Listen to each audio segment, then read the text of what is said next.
আজকে অমাবস্যা পূজা ছিল কালী মন্দির। আর আপনারা জানেন যে আমাদের কেষ্টদার সভাপতি হয়েছে, আগে তো কোর কমিটি ছিল, এখন সভাপতি হয়েছে। তাই কেষ্টদা ডেকেছিলেন, আমি এসেছিলাম। আগামী 21 জুলাই নিয়ে আলোচনা হলো।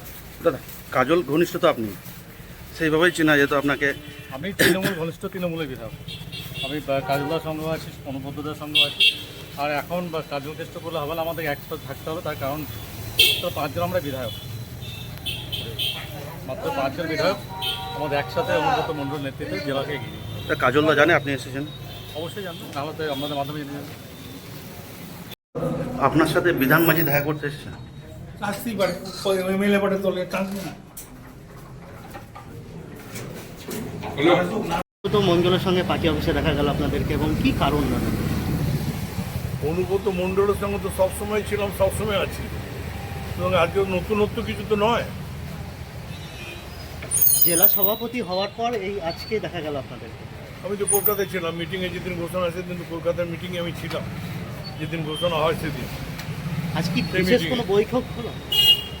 বৈঠক ছিল, বোলপুরে থাকলেই যখন থাকি তখনই তো গিয়ে দেখা করি, আলোচনা করি, সাংগঠনিক কিছু কথাবার্তা নিশ্চয়ই হবে, রাজনীতির লোক যখন তখন।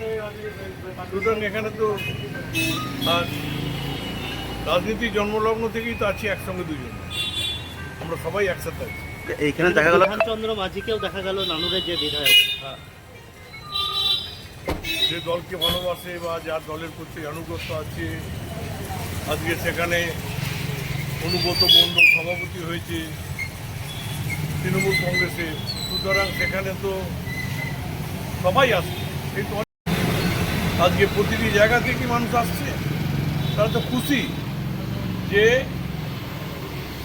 আমাদের সেই পুরনো নেতা, যাকে বিভিন্নভাবে বিভিন্ন সময়ে বঞ্চিত করা হয়েছিল, এবং আজকে বীরভূম জেলায় যদি পুরো দায়িত্বটা বিগত বিধানসভা নির্বাচনে থাকতো, তাহলে আমার তো মনে হয় বীরভূমের সাংগঠনিক দিকটা আরও শক্তিশালী হতো, এবং বীরভূম জেলায় আরও বেশি আমরা সেখানে শক্তিশালী হয়ে আরও বেশি আমাদের দু একটা প্রার্থী আরও আছে।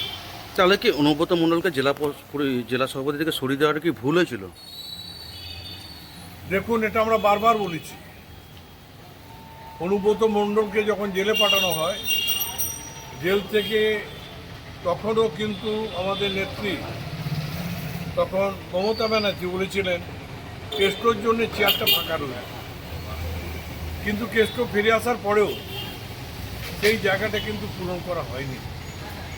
এছাড়াও আমি তো সেই সময় কনভেনার ছিলাম জেলা, সেখানে আমি নিজে বলেছিলাম অনুব্রত মণ্ডল যখন ফিরে এসেছে তার চেয়ারটা তাকে দেওয়া হলো।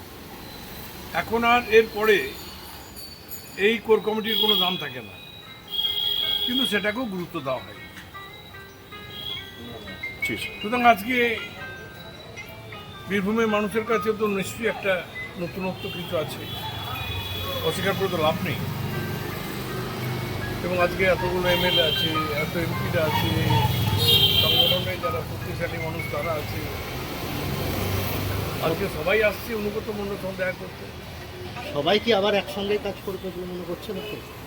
আমার তো বিশ্বাস, কারণ সেই ক্যাপাবিলিটি তার, সেই সংগঠন কীভাবে করতে হয় সেটাও জানে। আমরা তো দেখেছি বিগত দিনে, আমি তো 2010টা বছর আমি সভাধিপতি ছিলাম, অনুব্রত মণ্ডলের সহযোগিতা সবসময় ছিল এবং তার অবদান ছিল। 5 বছর আমি সিউড়ির বিধায়ক ছিলাম, এখন আমি যথেষ্ট তার কাছ থেকে সহযোগিতা পেয়েছি। সুতরাং সংগঠন কীভাবে করতে হয়, সংগঠন কীভাবে এগিয়ে নিয়ে যেতে হয়, সেটা প্রত্যেকে আর কেউ বেশি জানে কি না আমার জানে না এই বীরভূম জেলা। তাহলে কি নেতৃত্বের ভুলেই কি সরকার হারলো? নেতৃত্বের ভুলেই কি সরকার হারলো? সরকার হারলো কিনা জানি না, তবে বীরভূম যেটুকু আমরা দুর্বল হয়েছি অনুব্রত মণ্ডলের হাতে না থাকার জন্য।